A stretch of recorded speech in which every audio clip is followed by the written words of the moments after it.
Muy buenos días con todos. Iniciamos con la materia de historia. Concluimos con la semana 3. Hablemos sobre el Imperio Carolingio. Los francos fueron un pueblo de origen germánico que se estableció en la Galia romana en el siglo V. Ocuparon el territorio y crearon un reino en el siglo VI. Los francos contaban con una monarquía débil, lo que fortaleció al grupo social de la nobleza. Para lograr que el Papa reconociera la dinastía carolingia, Pipino le cedió territorios, lo que supuso el nacimiento del Estado y su inicio de una nueva etapa, de buenas relaciones de ayuda mutua entre los reyes carolingios y el papado. Así pues, la Iglesia Católica desempeñó un importante papel en el proceso de expansión del Imperio Carolingio. ¿Cuándo empezó y cuándo terminó el Imperio Carolingio? Sus inicios se establecen en el año 768, cuando Carlomagno se hace con la corona. Su finalización se procede en el año 843, pues el Tratado de Verdún provoca la desintegración del imperio. Orígenes del Imperio Carolingio. Una vez que cayó el Imperio Romano del Occidente, los francos se establecieron en la Galia, la actual Francia. Siglos después, los reyes empezaron a delegar las cuestiones relacionadas con el gobierno de sus tierras a los mayordomos del palacio. Carlos Martel, por ejemplo, consiguió frenar el avance de los musulmanes en el año 732. Causas de la caída del Imperio Romano. La división del imperio hace que éste sea más frágil a nuevas amenazas. Las incursiones de los vikingos por el norte, de los sarracenos por el sur y los magiares por la zona centro, provocó que el imperio carolingio se rompiera por completo. Características del imperio carolingio. La organización social durante el imperio carolingio era la siguiente: emperador, michidomicio, nobles, obispos y vasallos. La organización política en mariscal, canciller, conde del palacio. La organización territorial de condados y marcas. La economía, la cultura y el arte. La organización social, el emperador, se trataba de realizar de una monarquía absolutiva. El michidomicio era nombrado por el emperador y por tanto se debía fidelidad. Se ocupaban de vigilar que en el trabajo de los condes marqués estaban a las órdenes del emperador. Los nobles se convertían en los primeros señores feudales y obispos. El emperador carolingio era cristiano, siendo muy importante el papel de la iglesia. Los vasallos, donde encontramos los siervos y los hombres libres. Hablemos sobre la organización política. En el palacio destacaban las siguientes figuras. Mariscal era quien tenía las competencias militares. Canciller se ocupaba de la redacción de los documentos oficiales. Conde del palacio era la representación del emperador y actuaba en su nombre. La organización territorial. En la época de Carlomagno, la capital se estableció y asimió. El imperio se dividía en la siguiente forma: condados y marcas, como le hablé hace un momento. Los condados estaban administrados por los condes, que a su vez eran designados por el propio emperador, y las marcas se establecían en las fronteras del imperio. Para evitar de los enemigos, el marqués era quien la lideraba. De ahí también abarca la economía, la cultura y el arte. La economía era el elemento más importante. De hecho, el emperador decía tierras en los nobles para que las explotasen, cosa que hacían los campesinos.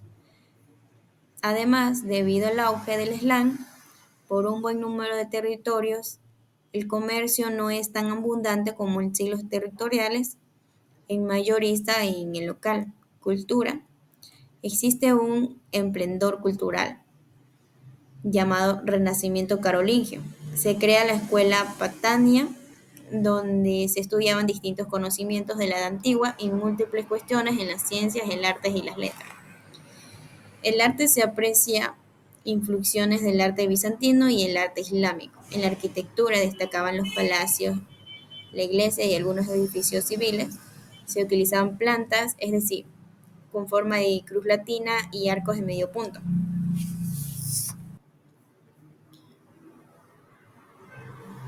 Las cruzadas y su impacto.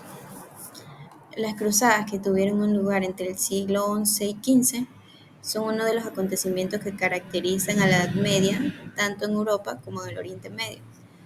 Las sucesivas campañas no solo tuvieron consecuencias significativas en todos los lugares en el que se producen, sino que también impulsaron cambios en los estados, que las organizaron y lucharon en ellas. Incluso después de finalizada, su influencia continuó a través de la literatura y otros medios culturales, como un concepto en tiempos más modernos, en las relaciones internacionales de la actualidad. Se han hecho muchas afirmaciones exageradas acerca de los efectos y consecuencias de las cruzadas sobre la vida en la Edad Media y posteriormente no cabe duda de que hubo cambios en la vida, la política y la religión entre el siglo XI y el siglo XV, pero quizás es prudente presentar atención en las palabras del concepto historiador de las cruzadas. El impacto de las cruzadas puede presumirse en términos generales como el aumento de la presencia de las crisis del Oriente durante la Edad Media, el desarrollo de las órdenes militares, la aplicación específica de objetos religiosos, el aumento de la influencia, el aumento del poder de las casas reales europeas, el fortalecimiento de la identidad cultural electiva europea, el aumento de, la, de los cristianos y los musulmanes, el aumento del comercio internacional y del intercambio de ideas y tecnología, el aumento del poder de ciudades, estados y tales como Venecia, Génova y Pisa, el uso de histórico religioso para justificar la colonización y la guerra en el territorio. Hablemos sobre la difusión de las cruzadas. El movimiento cruzado se expandió por lugares como la península ibérica a partir del siglo XI, la Reconquista, también en Prusia y en Báltico.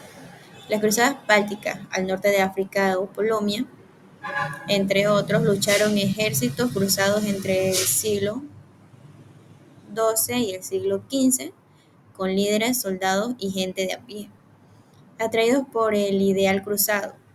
A pesar de los dudosos éxitos militares a finales del siglo XIV, la idea de las cruzadas había llegado a toda la gente de Europa y la mayoría había escuchado como mínimo un sermón predicado sus méritos y la necesidad y ayuda material.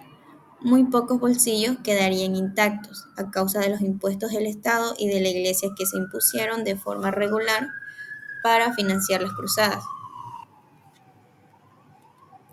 La Inquisición. Cuando el emperador bizantino Teodosio convirtió el cristianismo en la religión oficial en el siglo IV, los herejes y paganos se convirtieron en enemigos del Estado. Durante la antigüedad, los herejías eran castigados con la excomunión. En la Edad Media mantuvo esta política, pero nunca faltaron las doctrinas heréticas, así como las prácticas rituales provenientes del paganismo. En los comienzos de la Iglesia, la pena habitual por herejía era la excomunión, cuando los emperadores romanos convierten el cristianismo en religión tolerada en el siglo IV. Los herejes comienzan a considerarse enemigos del Estado. En un momento, San Agustín aprobó con reservas la acción del Estado contra los herejes. Las herejías, que fueron permitidas con mucha fuerza de los países nórdicos, gozaron en cambio de ciertas tolerancias en el país meridionales. aunque fueron aprobados en algunas sentencias de muerte contra los herejes más significativos. La tolerancia permitió que algunos de tales herejías sean aprobadas a suma rapidez. La situación se estaba tornando muy diferente a lo que ocurría en la iglesia primitiva, cuando los herejías causaban a lo muchos grandes discusiones teológicas, llegando a ser también una de las causas del apogeo de la teología como automovimiento contra el error. Ahora los herejes se presentan como grupos sociales que turbaban en orden público y contra ellos se debían realizar las medidas correspondientes al nombre del bien común. Finalmente, clasificadas como heréticas, fueron los principales objetivos de la representación inquisicional, siendo esto los hermanos apostólicos, los hermanos y hermanas del líder espíritu, los flagelanes, los fraticellos, entre otros. Públicamente se manifestaban como católicos, que solo era de nombre, porque de hecho practicaban otra religión, junto a conversos que creyeron en religioso en el pagmento, sobre todo el hinduismo.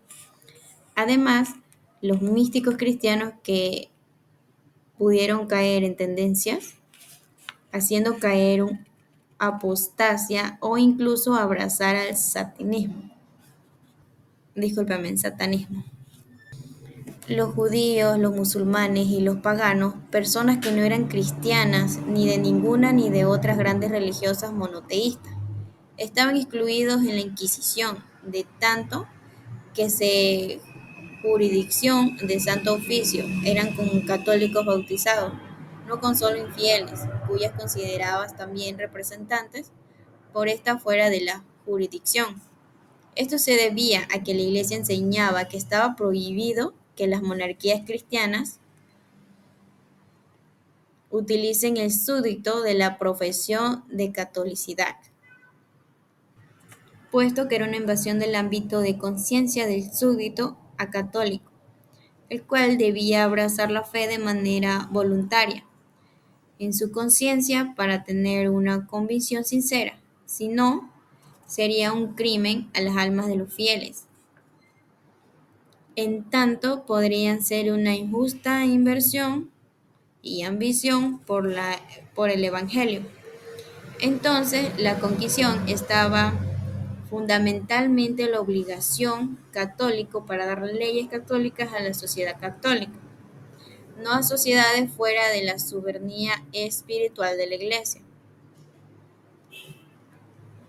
Esto también fue la razón por la cual los indígenas américas fueron excluidos de ser procesados a la Inquisición por su condición de neófitos, ya que estaban aprendiendo sobre esa fe. Bueno, espero que hayan entendido un poco las clases del día de hoy, que tengan una bonita tarde. Las preguntas de la tarea están todas en el libro.